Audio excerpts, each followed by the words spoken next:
jaalallee kiyya isaaf jecha haadha kiyya abbaa kiyya obboloottan kiyya firoottan kiyya lammii kiyya hundarraa gargar bahetu maallaqaan na jijjiire ani fi jaalalleen kiyya yeroo wal barrutti inni maatii irraa qal'eessarraa waan dhalateef maatiin kiyya wajjin yeroo na argan akkasuma warreen hollaallee yeroo baay'ee waan wajjin nu arganiif maatii kiyyatti yeroo deemanii haasaanii mucaan kun yoo waan tatteen si jiraachisuun qabu kanaaf hariiroo mucaa kana wajjin hin qabdu duubatti deebi yookittiif dhaabinaan jedhan maatiin kiyya akkasuma ilma sooressaa akka naannoo keenyatti beekamaa kan ta'e haadha manaa sana godhachuudhaaf akka duudhaa oromootti margaa fi waraqata maatii kiyyatti ergatee ture ani yeroo sanatti jaalallee kiyya kana umnaa ol waan hin jaaladhuu fi yeroo kanatti heerumaa afaan qophii waan hin taaneef yoo itti na kennitaniirtu ta'e of hin ajjeesa jedheen dede maatiin kiyyas maaniree filannoon kee jedhanii yeroo na gaafatanitti anamma barnoota kiyya malee bultii ijaarrachuudhaaf qophii miti jedhee tanan deebiseef maatiin kiyya illeen fedha kiyya naaf eeganii eeshi jedhanii mucaan keenya amma neerumtu eerumaaf hin geenye jedhaniin waraqata sana deebisan anis mucaa kana jaalala isaatiin baay'ee waan hin qabamee jiruuf yeroo sanatti waan baay'ee wal jaalannuu fi irra deddeebiidhaan maatiin kiyya yeroo na argan baay'ee naan lolu turan hariiroo mucaa kanaa wajjin qabdu dhiisi jennaan diddeemiti jedhanii maatiin kiyya yeroo manatti galu yeroo hunda waan naan lolaniif anillee deemin isatti hime akkamiin godhaa akkam yoo goone jaalalli keenya itti fufuu danda'a jedhee yeroo gaafadhutti anillee si malee jiraachuu hin danda'u waan ta'eef maaliif wal fudhannee gara Finfinneetti hin bannu naan jedhe anis eshi jedhee tanan waan yeroo sana baay'ee isa jaaladhuu fi maatii kiyya hunda dhiisee isa wajjiniin gara Finfinneetti hin deeme ji'oota muraasan booda akka gaa'ela godhannuuf maatii kiyya beeksisuudhaaf gara maatii kiyyaatti yeroo arginu yoo ishiin duuteyyuu boolla ishiirran dhaabannu akkasuma yoo nuti duunis boolla keenyarran dhaabatiin nu salphiste biyya keenya keessatti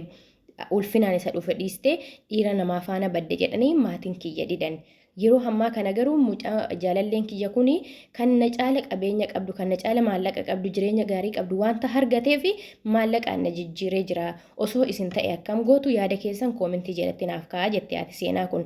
kan inni wajjiniin amma jiru mucayyoo shamarree biyya arabaarraa galte tokkodha mana dhuunfaa ishiitillee mana bareeda qabdi akkasuma maallaqa baay'eellee qabdi bajaajii dhuunfaa ishiitillee qabdi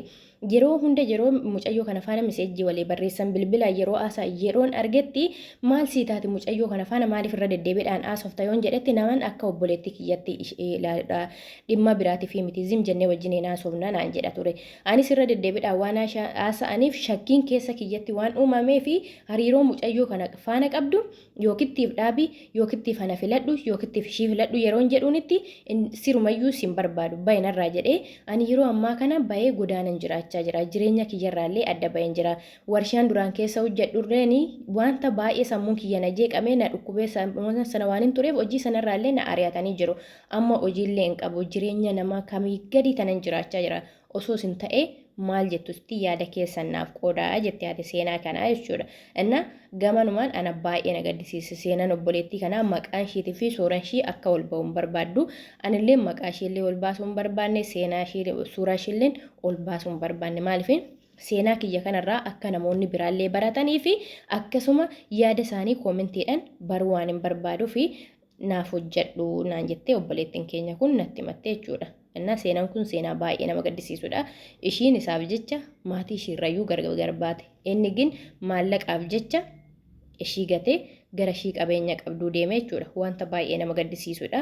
Itti yaada keessan yaada jajjabeessaa koomentii jala kaa'aa fi iddoo nagaa tura jaalallee akka kanaa isinirraa qabu.